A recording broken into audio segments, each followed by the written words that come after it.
Hello everyone, I'm Jessica Blackbird. Welcome back to my channel.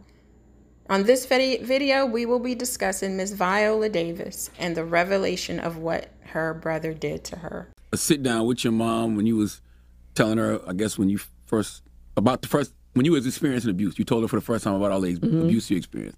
And you said success pales in comparison to healing. Yeah. Could you expound on that? Yeah.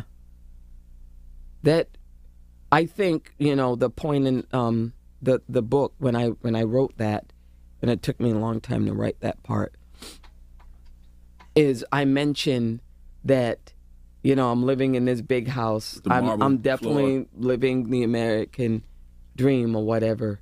And I think that people feel like once you hit that, then that's it. Your life is sown, you've made it. And it's not it. I think that's man-made meaning. The real meaning is healing. It really is. It's healing from the wounds. It's the journey to healing, and especially because, once I told her that, once again, I expected a response that I would see on Thursday night lineup on ABC. And how can you expect that with something as complicated as sort of any kind of sexual assault that happens within families? In this instance, my brother. And I'm telling my mother this. And this person, this brother came out of her body. Right. There's a simplicity in which we approach humanity. And I think that human beings are way more complicated than that.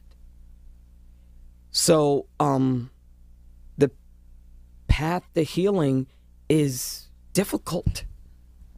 But for me, it's everything. It's not healing, or healing has been the one thing that has gotten in the way of everything in my life. Either gotten in the way of it or has released it. Ability hasn't even released things in my life. Awards haven't released anything in my life. Healing and whatever has happening internally in me has been everything, has been the driving narrative. Wow, what a story. I'm definitely going to pick up this book and read it. I mean, I listened to her entire interview and I cried. She has gone through so much in her life, and you would never be able to tell if she hadn't told her story, because we're looking from the outside in. We think someone has it all and has had it easy. And through all of her success, she's had to live with what happened and find a way to forgive all of the hurt and move on. So well done, Miss Davis. Well done. I wanted to read just a little snippet from her book. Here it is. Sexual abuse back in the day didn't have a name. The abusers were called dirty old men, and the abused were called fast or heifers, Davis writes.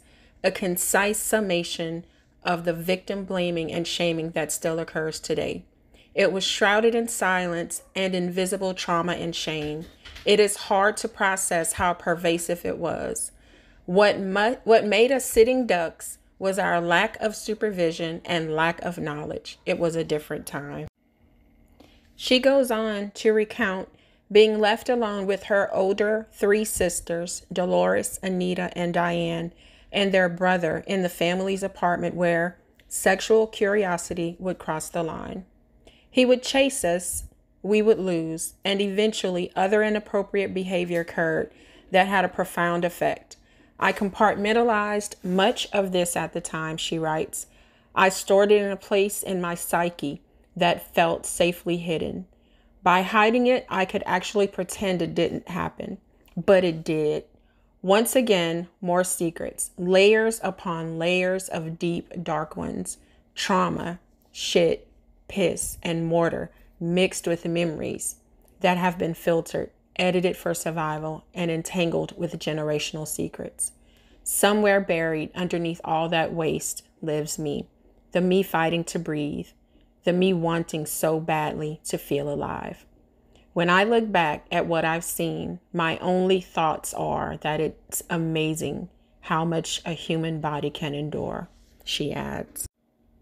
Wow. All I can say is she lived through so much. And like I said before, you would never, ever think that she'd gone through all of this. Thank you for sharing, Miss Davis. There are so many people who are going to find courage because you found the courage to share your story and how you overcame so much. I've searched high and low for several hours trying to find the name of her brother, any information about where he is, and if he's changed his life, what's become of him. I can't find any information. So I don't know what became of him. But in conclusion, I want to read one more excerpt to you guys by the great Viola Davis. She recounts a moment when her friend Edwina asked how she got to where she is today. She writes, "How did I claw my way out of poverty? There is no way out. There is no out. Every painful memory, every mentor, every friend and foe served as a chisel, a leap pad that has shaped me. The imperfect but blessed sculpture that is Viola is still growing and still being chiseled." That is amazing.